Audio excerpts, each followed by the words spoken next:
Սահմանադրական դատարանը երբևիցե ժողովրդին չի ծառայել։ Սահմանադրական դատարանը երբևիցե արդար Հայաստանում չի եղել։ Հիմա էլ չի լինելու։ Եթե նույնիսկ ինչ-որ որոշում կայացրեց, որ ասենք ընտրությունները պետք է կրկնենք, ուրեմն իմացեք, դա Նիկոլ Փաշինյանի ցանկությունն է լինելու։ Ինչքան գումար են ստանում սահմանադրական դատարանի անդամները։ Ինչ թոշակներ են ստանում սահմանադրական դատարանի անդամները, երբ որ անցնում են թոշակի։ Ինքներդ նայեք։ Չի կարող Հայաստանում լինել արդարություն դատական համակարգում։ Ես չեմ ասում բոլոր դատավորների մասին, կան արդար դատավորներ։ Բայց նրանք այնքան քիչ են, որ մենք եւ ոչ մի դրա համար ազդեցություն չունեն արդարության վրա։ Մնացածը զակաս կատարող են։ Դատավորները, քննիչները, դատախազները եւ նույնն էլ սահմանադրական դատարանը։ Ընտրական հանձնաժողովը երբևիցե Հայաստանում չի եղել անգամ։ Հայաստանում չի կարող աշխատել պարլամենտական համակարգ։ Ես մի բան պատմեմ։ Ստալինը, դե գիտեք, հասարակ մարդ էր։ Կար սովետական միությունում դեպուտատ, անունը չտամ, որը ազնվական էր։ Երբ որ Բերյան գալիս զեկուցում էր, որ այդ ազնվականը սա է արել, Ստալինը կանչում էր, այս մարդն ասում էր.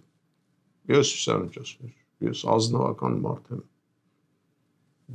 Գրաֆ եմ եղել։ Ես տենց բան չէի կարող անել, Ստալինը մի քիչ ընկճում էր։ Տենց մի 10 անգամ։ Պատերազմից հետո սա մի գրող հրապարակախոս էր այն ժամանակ, բացենես որ դեպուտատ էր։ Ասեց, ես սրանց կլինի զուգարկես այդ Նյուրնբերգի process-ը, ես այնտեղ ուզում եմ դրա մասին բան գրել։ Ասեց գնա։ Հետ գալուց սովետական տամոժնիան դրան կանգնացնում է։ Հետո 2 կոնտեյներ թալան է բերում Գերմանիայից։ Սա ասում է ինձ կապեք Ստալինի հետ, ես իրավունք ունեմ եւ այլ, դե կապում են։ Ստալինը տամոժնիկին հարցնում է ինչ է եղել։ Ասում է, ես սրանց ասում եմ։ Գերմանիայից վերադառնում է, հետո 2 կոնտեյներ թալան է բերում։ Ասում է իրան թույլ տվեք, այդ 2 կոնտեյներից մի բան իր համար ընտրի, այդ մի բանը թողեք, այն 2 կոնտեյները հետ տվեք։ Մեկ է տրոպկեն տուր իրան։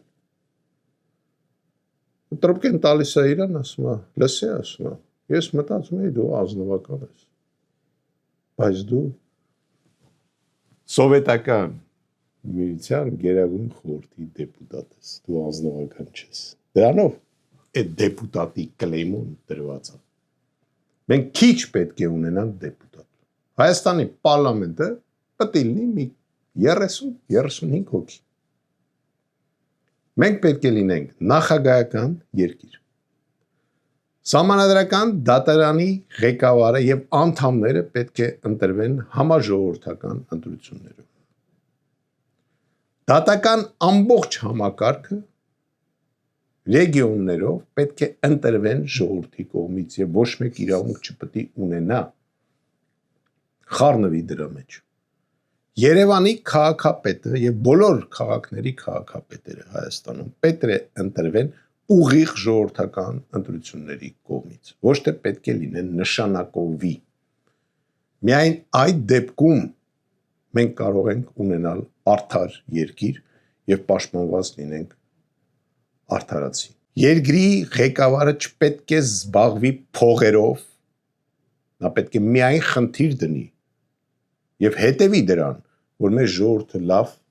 թոշակ ստանա,